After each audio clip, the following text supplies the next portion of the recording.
Hello बच्चा लोग, आप सबका स्वागत है हमारे चैनल पर जपनीत की व्याकरण शाला पर। मैं हूँ जपनीत, आपकी दोस्त, आपकी टीचर। तो मैं ऐसा एक्सपेक्ट करती हूँ कि कल तक का जो भी होमवर्क है वो आप कर चुके हैं।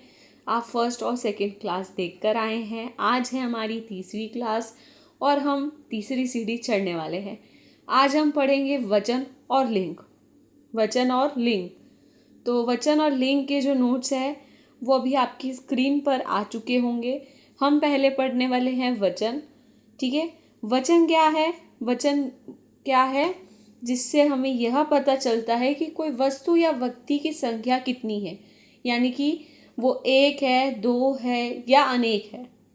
ठीक है, चलिए, हिंदी में जब हमने वचन पढ़ा तो हमने कितने वचन पढ़े? हमने पढ़े दो वचन, एक वचन और बहुवचन।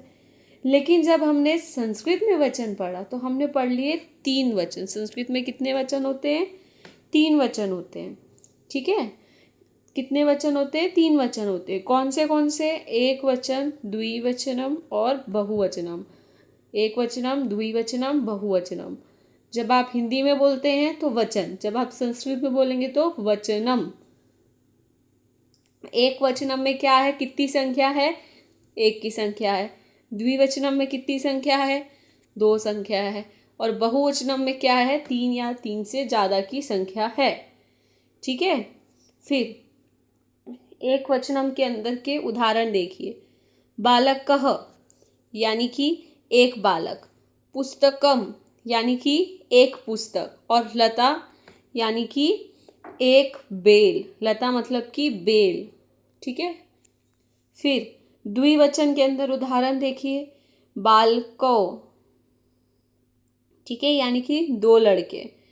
पुस्तके यानी कि दो पुस्तकें। लते यानी कि दो बेलें, दो बेलें। ठीक है, उसके बाद बहुवचन में देखिए।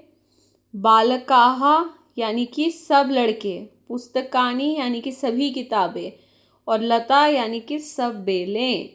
ठीक है, ठीक है, तो हमने अभी क्या पढ़ा? वचन। वचन के अंदर तीन वचन, एक वचन, द्विवचन, बहुवचन।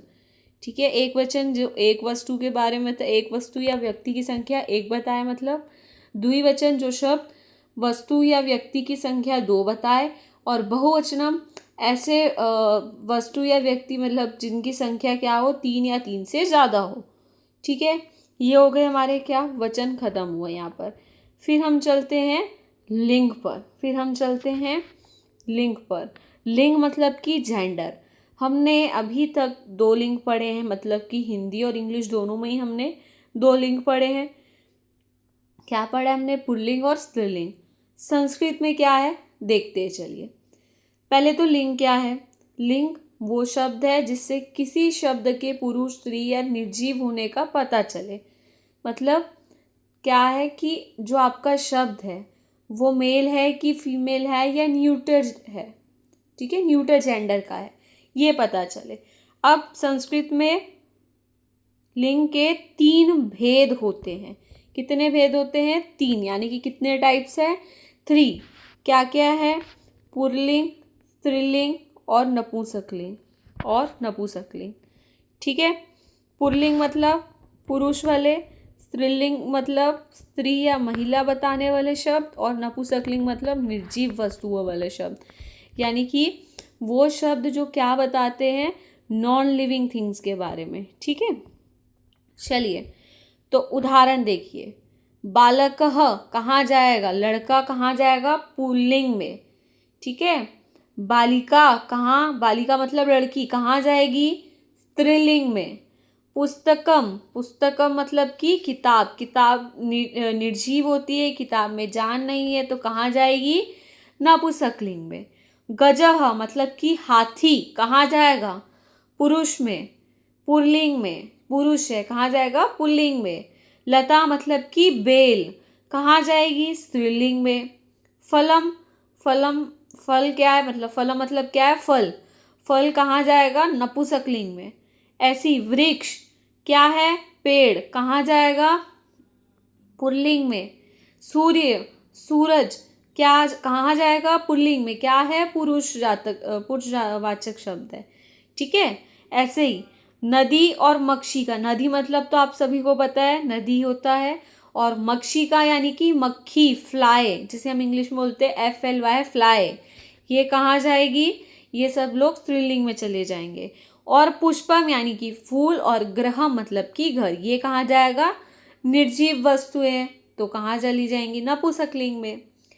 चलिए, तो अभी हमने क्या पढ़ा? लिंग में हमने क्या पढ़ा? लिंग में हमने 3 लिंग पढ़े, पुल्लिंग, स्त्रीलिंग, नपुंसकलिंग, और तीनों के हमने 4-4 उदाहरण देखे।